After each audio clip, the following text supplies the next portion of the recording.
Bismillahirrahmanirrahim. Assalamualaikum warahmatullahi wabarakatuh. Kali ini saya mau bicara tentang keputusan politik kontroversial yang dibuat oleh Menteri Perhutanan yang sekaligus Sekjen PSI Raja Juli Antoni terkait dengan sejumlah kader-kader PSI yang dimasukkan dalam struktur organisasi yang disebut dengan Operation Management Office Indonesia Forestry and Other Land Use NETSING 2030.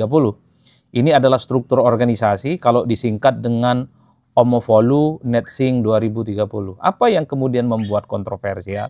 Ya tentu karena dimasukkannya sejumlah kader-kader PSI dalam struktur organisasi yang katanya ini sebagai upaya untuk mengantisipasi bagaimana persoalan dengan lingkungan hidup, khususnya strategi utama terkait dengan bagaimana keseriusan Indonesia mengurangi emisi gas rumah kaca serta mengendalikan perubahan iklim beserta dampaknya. Jadi Omofolu NETSING inilah yang kemudian di mana struktur organisasi di dalamnya ada sejumlah kader-kader PSI yang menjadi bagian di dalamnya dengan gaji yang dinilai cukup fantastis di kisaran angka 20 sampai 50 juta.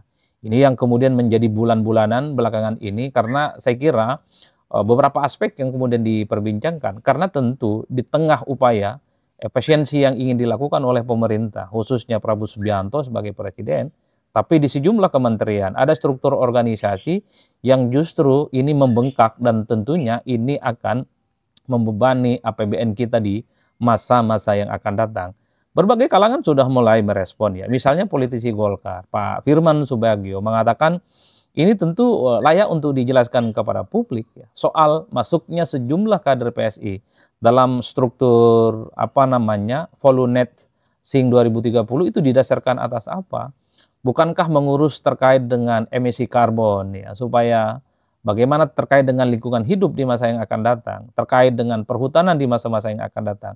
Itu mestinya harus didasarkan atas kapasitas, kompetensi dan kemampuan serta rekam jejak yang memadai.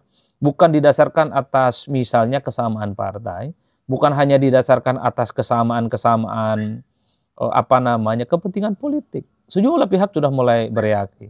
Salah satunya muncul dari politisi Golkar itu. Yang kedua misalnya kita juga bisa melihat bagaimana Wakil Ketua Komisi 4 Alek Indra Lukman juga mempertanyakan soal komposisi dari tim yang disebut dengan Volunet SING 2030 ini. Inilah yang kemudian menurut saya menimbulkan kegaduhan-kegaduhan dan kontroversi yang tidak berkesudahan hingga saat ini. Wajar kalau kemudian kita melihat di netizen, di pembicaraan-penjaraan di media sosial, Menteri Perhutanan Pak Raja Juli Antoni termasuk PSI adalah pihak-pihak yang paling banyak dimention, paling banyak dibully, dan bahkan kemudian dikata-katai dengan bahasa-bahasa yang cukup sarkastik. Inilah yang kemudian menurut saya ada sesuatu yang paradoks. Satu sisi pemerintah sedang ingin melakukan efisiensi, tapi pada saat yang bersamaan kita melihat bagaimana struktur Volunet SING 2030 ini justru membengkakkan anggaran dengan adanya rekrutmen anggota-anggota baru. Nah yang kedua yang paling kontroversial adalah tentu karena dimasukkannya sejumlah kader-kader PSI yang mungkin kapasitas, kompetensi, dan rekam jejaknya yang terkait dengan emisi karbon ini juga tidak pernah terdeteksi dengan baik. Ini yang disebut dengan asas meritokrasi, asas profesionalisme itu ditiadakan. Wajar kalau kemudian hal-hal yang sifatnya kontroversial sampai hari ini diperguncingkan. Termasuk juga yang ketiga soal membengkaknya anggaran. Ini adalah 3 variabel yang per hari ini justru membuat bagaimana Menteri Perhutanan Pak Raja Juli yang juga notabene-nya adalah Sekjen PSI menjadi sasaran yang kemudian dibuat bagaimana di pembicaraan-pembicaraan media sosial itu babak belur. Nah yang agak sedikit menurut saya cukup agak sedikit kontroversial lainnya adalah ketika Pak Raja Juli itu mengatakan bahwa persoalan Volunet SING itu anggarannya tidak menggunakan APBN. Ini justru menimbulkan kecurigaan baru. Karena publik tahu kok bahwa semua pengelolaan keuangan yang terkait dengan kementerian ataupun lembaga itu bersumber dari APBN. Bagaimana mungkin kalau Volunet SING ini misalnya ada sponsor dari pihak luar, itu kan tentu tidak masuk akal. Karena semua anggaran apapun terkait dengan kegiatan-kegiatan yang ada di di kementerian dan lembaga itu strukturnya dari APBN, bukan dari tempat yang lain.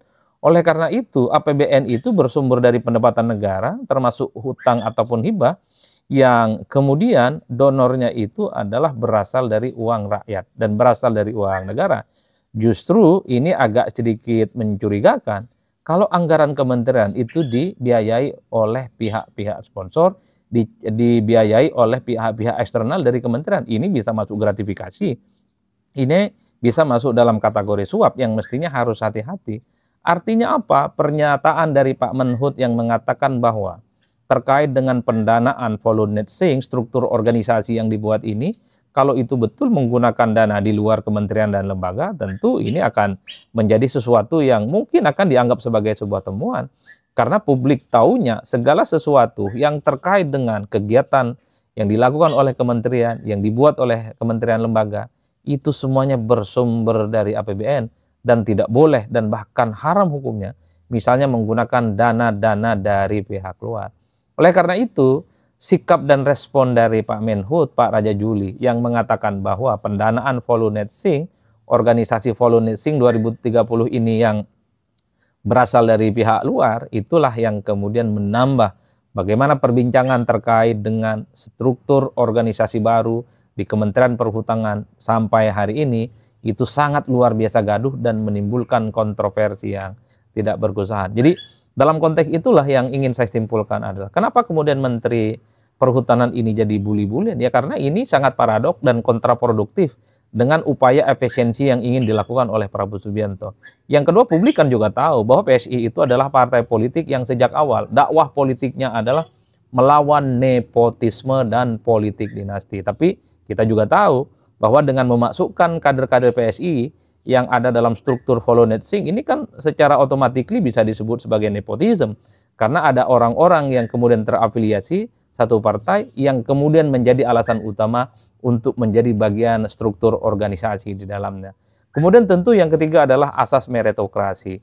Kita harus akui bahwa rekrutmen pejabat publik di negara kita, rekrutmen pejabat-pejabat yang kemudian menjadi bagian dari pekerja pemerintah mestinya harus didasarkan atas profesionalisme, harus didasarkan atas kompetensi, bukan hanya karena didasarkan atas kedekatan, bukan hanya karena didasarkan atas misalnya kedekatan satu partai ataupun karena dia memiliki ikatan emosional, dengan mengabaikan aspek rekam jejak, kemudian kompetensi dan kemampuan bekerja. Tiga hal ini yang kemudian membuat kenapa Kementerian Perhutanan dalam hal ini, Pak Raja Juli dan PSI, menjadi pihak yang paling banyak dibully oleh publik. Inilah yang saya kira akan menjadi menarik di perbincangan-perbincangan yang akan datang, karena seringkali kebijakan politik yang dibuat oleh pemerintah ini tidak sinergis, tidak inline dengan keputusan politik yang dibuat oleh menteri-menteri Pak Prabowo. Kita kan tahu Prabowo itu sedang melakukan efisiensi di berbagai tempat, tapi pada saat yang bersamaan dengan adanya struktur baru volunteering 2030 ini kan tentu bertentangan, bukan efisiensi. Ini justru akan muncul penggendutan soal anggaran kita yang akan membengkak untuk organisasi-organisasi yang sebenarnya akan dipertanyakan bagaimana efisiensinya di masa yang akan datang. Oleh karena itu, saya kira akan begitu banyak persoalan-persoalan yang muncul di negara kita ini, ya tentu ditimbulkan oleh bagaimana kinerja menteri atau itu akan semakin disorot di kemudian hari. Nah, yang menjadi pertanyaan sebelum yang terakhir, apakah hanya PSI yang kemudian terindikasi misalnya memasukkan kader-kadernya dalam pemerintahan, dalam kementerian untuk menjadi bagian di dalam? Saya kira hampir ini semua terjadi dengan partai politik. Ayo kita rajin cek satu persatu. Hampir semua kementerian, bahkan hampir bisa disebut semua menteri yang berasal dari partai politik ada kecenderungan, ini sejak lama sampai hari ini, memang ingin memasukkan bagaimana kader-kader partainya untuk menjadi bagian dalam setiap organisasi dan kegiatan-kegiatan apapun yang melibatkan pihak kementerian. Itu artinya apa? Apa yang terjadi pada Raja Juli Antoni, Sekjen PSI, dan kemudian ada kader-kader PSI yang menjadi struktur volunteering dan seterusnya itu, ini bukan hanya terjadi pada PSI. Kalau kita mau tracking ke belakang, begitu banyak juga sebenarnya di semua kementerian dan semua lembaga. Itu banyak kok orang-orang partai. Kita nggak boleh menutup mata. Kita juga nggak boleh munafik. Bahwa PSI layak dikritik, iya. Raja Juli sebagai menteri layak dikritik juga iya. Tapi kan kita jangan menutup mata juga bahwa di tempat yang lain begitu banyak sebenarnya kader-kader partai, hanya dasar dan modal satu partai, hanya dasar dan modal dekat dengan partai. Dia juga menjadi bagian struktur, organisasi, bahkan menjadi pegawai di kementerian-kementerian tertentu. Ya inilah negara kita, bahwa sebenarnya rekrutmen pejabat publik itu tidak melulu berdasarkan atas kapasitas, kompetensi, rekam jejak yang kemudian memadai. Itulah yang disebut dengan meritokrasi. Di kita, pertemanan, persahabatan, satu partai, orang dalam, itu seringkali menjadi kunci bagaimana seseorang itu bisa bekerja di sebuah lembaga dan di kementerian. Jadi ini adalah cacat bawaan sebenarnya yang dimiliki oleh hampir semua partai politik di negara kita. Karena ada kecenderungan, kalau ada menteri berasal dari partai politik tertentu, ada kecenderungan kader-kader partainya juga akan diajak di dalamnya. Bahkan sekalipun ada menteri-menteri dari kalangan profesional, itu juga dalam banyak hal terafiliasi dengan kepentingan-kepentingan partai. Ada titipan dari partai misalnya untuk menjadi struktur dan bagian-bagian di dalamnya. Jadi kalau kita ingin berbenah, saya kira bukan case to case, tapi secara keseluruhan. Ada satu keputusan yang dibuat oleh pemerintah, yang dibuat oleh negara. Satu, haram hukumnya di struktur kementerian, di organisasi kementerian, di organisasi dan struktur kelembagaan, itu ada kader-kader partai yang kemudian menjadi bagian di dalamnya. Entah jadi pengurus, entah jadi pegawai, entah jadi tim ad hoc, dan seterusnya, dan seterusnya, dan seterusnya.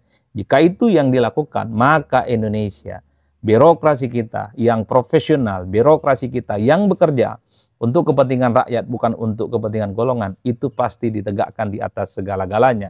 Bagi saya, apa yang terjadi dengan PSI yang menjadi bulan-bulanan, ini semacam puncak gunung es yang sebenarnya secara perlahan sudah mulai meleleh.